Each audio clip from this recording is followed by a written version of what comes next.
शिवराय केवळ युद्ध करण्यातच पारंगत नव्हते, तर माणसं जोडण्यात ही त्यांचा हातखंडा होता.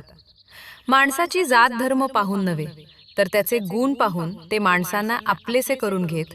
आज अशीच एक छान कथा आपण ऐकणार आहोत. एकदा महाराज आपल्या काही मावळ्यांसोबत मोहिमेवर असताना एका गावातून जात होते. अचानक त्यांच्या घोड्याची नाळ ढिली झाली. पुढे मोठा पल्ला गाठायचा होता, म्हणून महाराजांनी जवळच असलेल्या एका लोहाराच्या दुकानापाशी आपला घोडा थांबवला.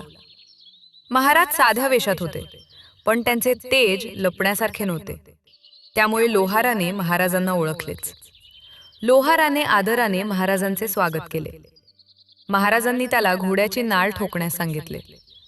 लोहाराने अतिशय मनापासून आणि कौशल्याने ते काम पूर्ण केले. काम झाल्यावर महाराजांनी त्याला बिदागी म्हणून सोन्याची मोहर देऊ केली.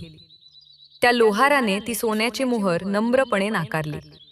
तो म्हणाला, महाराज, आज माझ्या नशिबाने साक्षात शिवराय माझ्या दारी आले.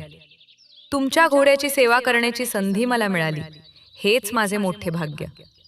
या कामाचे मूल्य मी पैशात किंवा सोन्यात घेऊ शकत नाही. महाराजांना त्याचे उत्तर ऐकून खूप आनंद झाला.